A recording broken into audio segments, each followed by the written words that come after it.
स्कंध 11वा अध्याय 18वा वानप्रस्थ आणि संन्यासी यांचे धर्म. श्रीकृष्ण म्हणतात, गृहस्थाश्रमी मनुष्य जर वानप्रस्थ आश्रमात जाऊ इच्छित असेल तर त्याने आपल्या पत्नीला पुत्रांकडे सोपवावे किंवा आपल्या बरोबर घेऊन जावे आणि आपल्या आयुष्याचा तिसरा भाग वनातच राहून शांत चित्ताने व्यतीत करावा. वनातील पवित्र कंदमुळे आणि फळे खाऊनच त्याने उदरनिर्वाह करावा. वस्त्रांऐवजी झाडांच्या साली, झाडांची पाने, मृगचर्म यांचाच उपयोग करावा. केस, लव, नखे आणि दाढी मिशारूप शरीरावरील मळ काढू नये. दात, दंतमंजन इत्यादीने घासू नयेत. पाण्यात शिरून दिवसातून 3 वेळा स्नान करावे आणि जमिनीवरच झोपावे. उन्हाळ्यात 4 बाजूला अग्निकुंडे पेटवून त्यामध्ये राहून डोक्यावर ऊन घ्यावे. हे पंचाग्नी साधन होय. पावसाळ्यात अंगावर पावसाचा मारा सहन करावा. थंडीच्या दिवसात गळ्यापर्यंत पाण्यात बुडून राहावे. अशा रीतीने राहून तप करावे. अग्नीत भाजलेले अन्न किंवा काळानुसार पिकलेली फळे खाऊन भूक भागवावी. ते बारीक करण्याची आवश्यकता असेल तर उखळामध्ये घालून किंवा दगडांनी ठेचून कुटावे किंवा दातांनी चावून खावे. देश, काळ आणि आपल्या शरीराची कुवत पाहून पोट भरण्यासाठी लागणारी सर्व सामग्री स्वतःच जमवावी. दुसऱ्यांनी दिलेल्या वस्तू वापरू नयेत. वानप्रस्थ आश्रम स्वीकारलेल्याने वनातील वस्तूंनीच चरू, पुरोडाश इत्यादी हविष्यान्न तयार करावे. त्याचपासून त्या वेळच्या इष्टी कराव्यात.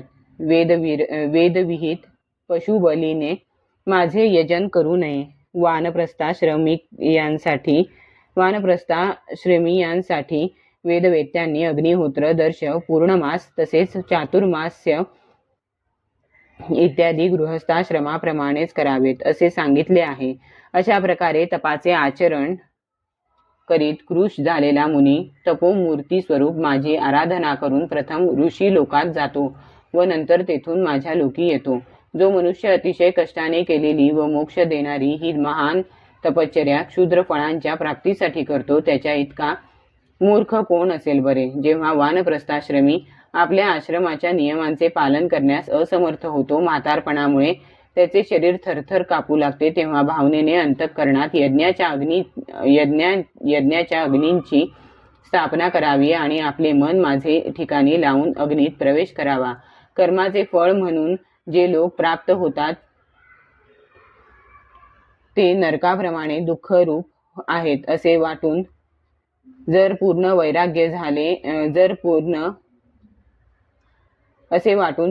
वैराग्य आले तर विधीपूर्वक अग्नींचा त्याग करून संन्यास ग्रहण करावा.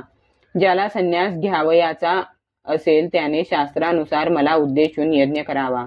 नंतर आपले सर्वस्व ऋत्विजाला देऊन टाकावे. यज्ञाचे अग्नी आपल्या प्राणात विलीन करावेत आणि नंतर कसलीही अपेक्षा न ठेवता संन्यास ग्रहण करावा. जेव्हा ब्राह्मण संन्यास ग्रहण करू लागतो तेव्हा देव, स्त्री, पुत्रादिकांच्या रूपाने त्यांच्या संन्यास ग्रहणामध्ये विघ्न आणतात. कारण ते असा विचार करतात की हा आमची अवहेलना करून परमात्म्याला प्राप्त करून घेण्यासाठी चालला आहे.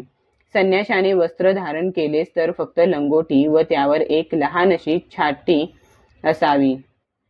संकट काळ असेल तर त्याने फक्त दंड आणि कमंडलू या व्यतिरिक्त दुसरी कोणतीही पूर्वी टाकलेली वस्तू बाळगू नये.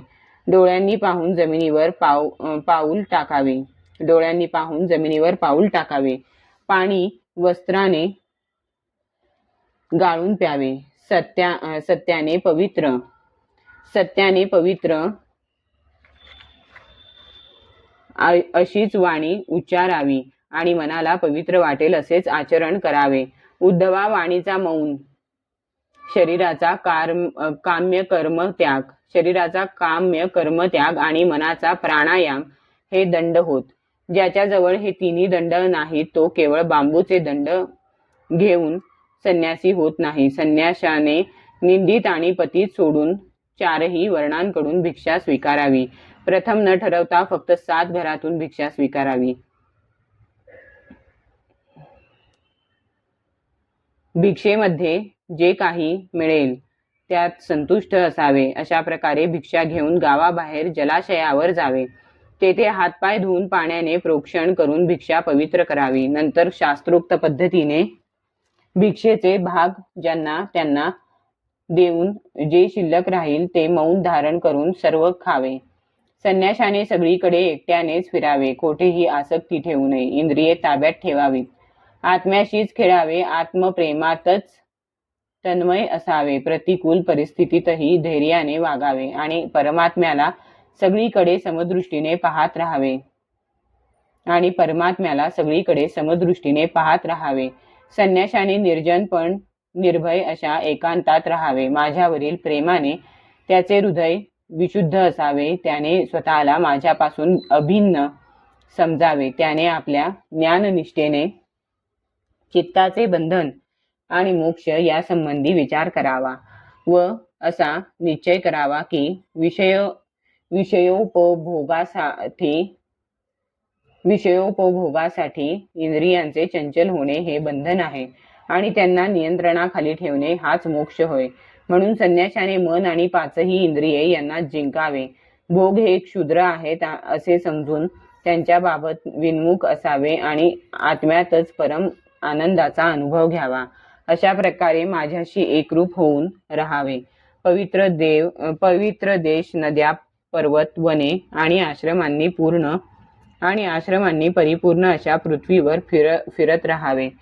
फक्त भिक्षेसाठीच नगर, गाव, गवळवाडा किंवा यात्रेकरूंच्या समूहात जावे. शक्यतो वानप्रस्थींच्या आश्रमातूनच भिक्षा मागून आणावी. कारण शेतात पडलेल्या दाण्यांपासून ते अन्न शिजवतात म्हणून ते पवित्र असते आणि ते खाल्ल्याने चित्त शुद्ध होऊन ताबडतोब मोह नष्ट होतो. संन्याशाने दृश्य जगाला सत्य मानू नये, कारण ते नाश पावते. कोठेही आसक्ती नसावी. इहलोकी किंवा परलोकी काहीही करण्याची इच्छा बाळगू नये. संन्याशाने आत्म्यामध्ये दिसणारे मन, वाणी आणि प्राण यांचा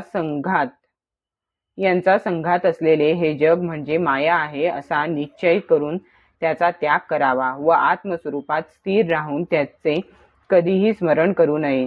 ज्ञाननिष्ठ, विरक्त अथवा कशाचीही अपेक्षा नसलेला माझा भक्त यांनी आश्रम किंवा त्याची चिन्हे यांचा त्याग करावा व शास्त्राने सांगितलेल्या विधी निषेधांचीही पर्वा न करता स्वच्छंदपणे वागावे. बुद्धिमान असूनही त्याने बालकाप्रमाणे खेळावे. हुशार असूनही मूर्खाप्रमाणे राहावे. विद्वान असूनही वेड्यासारखे बडबडावे आणि वेदवेत्ता असूनही पशुप्रमाणे वागावे. त्याने वेदाविषयी उहापोह करू नये.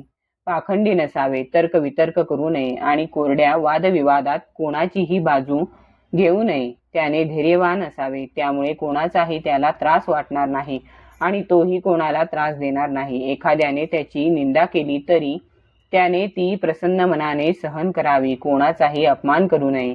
एखाद्या पशुप्रमाणे आपल्या शरीरासाठी कोणाशीही वैर करू नये. पाण्याने भरलेल्या वेगवेगळ्या पात्रांमध्ये एकच चंद्र जसा वेगवेगळा दिसतो त्याचप्रमाणे एकच परमात्मा सर्व प्राण्यांमध्ये आणि आपल्यातही राहिलेला आहे. सर्वांचा आत्मा एकच आहे आणि सर्व प्राण्यांची शरीरे सुद्धा एकाच समान तत्वांनी बनलेली आहेत.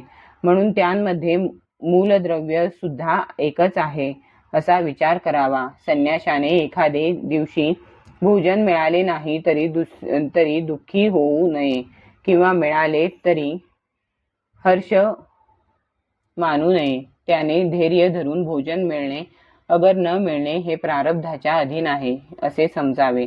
भिक्षेसाठी प्रयत्न करणे योग्यच आहे, कारण त्यामुळेच प्राणांचे रक्षण होते. प्राण वाचले तरच तत्वाचा विचार करता येईल आणि तत्वविचाराने तत्वज्ञान होऊन मुक्ती मिळेल. संन्याशाने प्रारब्धानुसार चांगले अगर वाईट भिक्षान्न मिळेल तेच खावे. वस्त्र आणि अंथरूण पांघरून सुद्धा जे मिळेल त्यावरच काम भागवावे. ज्ञानी पुरुषाने पावित्र्य, आचमन, स्नान किंवा इतर नियम शास्त्राची आज्ञा म्हणून पाळू नये. मी ईश्वर सर्व कर्मे जशी लीलया करतो तशी त्याने सहज जमल्यास करावीत. ज्ञानी पुरुष भगवंतांना सगळीकडे पाहतो म्हणून त्याची भेददृष्टी मावळलेली असते. शरीर सुटण्यापूर्वी कदाचित अशी भेददृष्टी वाटली तरी सुद्धा मरणानंतर तो मलाच येऊन मिळतो. जितेंद्रिय पुरुषाचा जेव्हा असा निश्चय होतो की विषयांच्या भोगांचे फळ दुःखच आहे, तेव्हा त्याने विरक्त व्हावे आणि माझ्या प्राप्तीचे साधन त्याला माहीत नसेल तर ब्रह्मनिष्ठ सद्गुरूंना त्याने शरण जावे.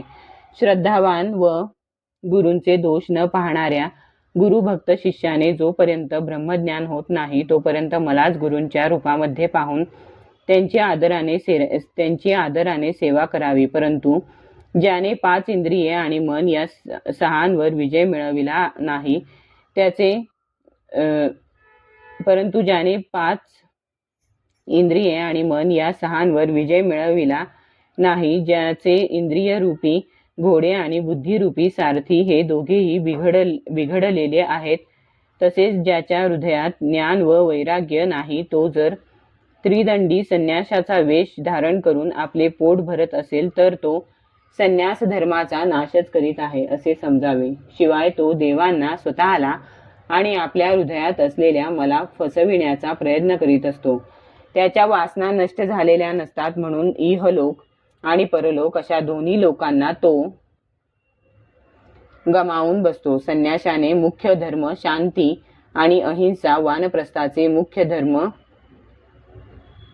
तपश्चर्या आणि तत्वविचार, गृहस्थाश्रमीचे मुख्य धर्म प्राण्यांचे रक्षण व यज्ञयाग आणि ब्रह्मचार्याचा मुख्य धर्म गुरूंची सेवा होय. फक्त ऋतुकाळीच आपल्या स्त्रीशी सहवास करणाऱ्या गृहस्थाचे सुद्धा ब्रह्मचर्य, तपश्चर्या, पावित्र्य, संतोष आणि सर्व प्राण्यांबद्दल प्रेमभाव हे मुख्य धर्म होत.